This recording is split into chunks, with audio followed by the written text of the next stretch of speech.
साल 2023 खत्म हो रहा है और नया साल 2024 ठीक सामने है।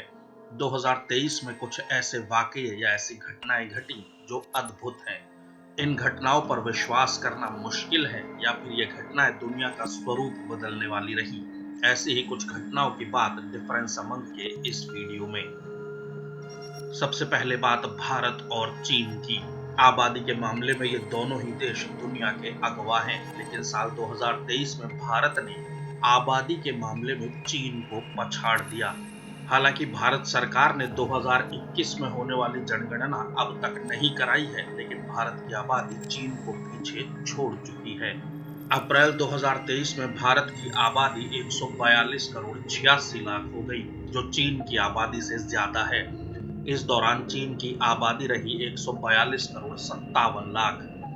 ये आंकड़े यूनाइटेड नेशंस पॉपुलेशन फंड के आंकड़े हैं।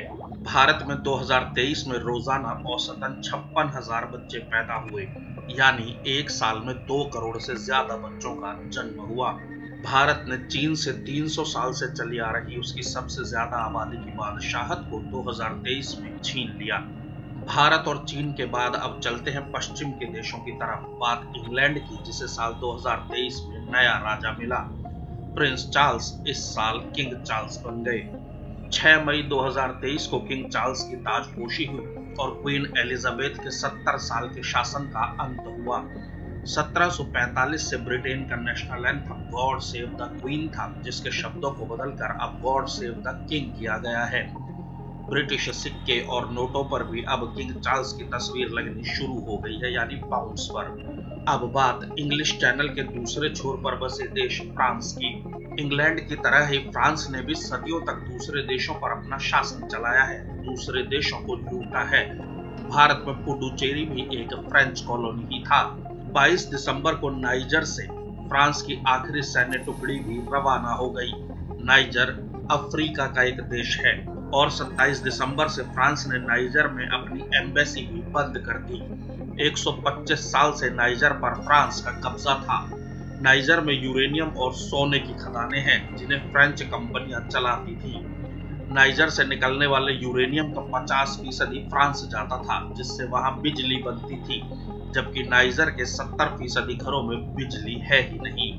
नाइजर देश में अब सैन्य शासन है और नई सैन्य सरकार ने देश से यूरेनियम और सोना निर्यात करने पर रोक लगा दी है। दुनिया में अब भी 55 उपनिवेश हैं, जिनमें से फ्रांस के पास अब भी 11 उपनिवेश हैं।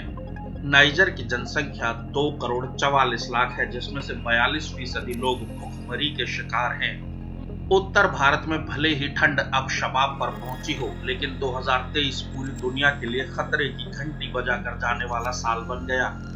साल 2023 ने दुनिया को बताया कि अब प्रकृति से प्रेम करने का वक्त आ चुका है, वरना धरती पर जीना भी असंभव हो जाएगा। 1 लाख साल में सबसे गर्म साल रहा 2023। 3 जुलाई 2023 दुनिया का सबसे गर्म दिन रहा, जब पूरी दुनिया का औसत तापमान 17.01 डिग्री सेल्सियस रहा। जुलाई, अगस्त, सितंबर और अक्टूबर के महीनों में गर्मी ने पूरी दुनिया में रिकॉर्ड तोड़े। चीन का औसत तापमान इस साल 35 डिग्री दर्ज किया गया, जबकि उत्तरी अफ्रीका में पारा इस साल 50 डिग्री तक पहुंच गया। अक्टूबर महीने में समुद्र की सतह का तापमान 20.8 डिग्री सेल्सियस दर्ज किया गया, जो किसी भी अक्टूबर में सबसे ज्यादा तापमान रहा। और समुद्र का तापमान बढ़ने का भारत पर असर क्या हुआ वो भी समझ लीजिए। 13 जून 2023 को गुजरात के कच्छ में चक्रवात बिपरजॉय आया। इस चक्रवात ने गुजरात और महाराष्ट्र में तबाही मचाई और गुजरात में 9 लोगों की मौत हुई।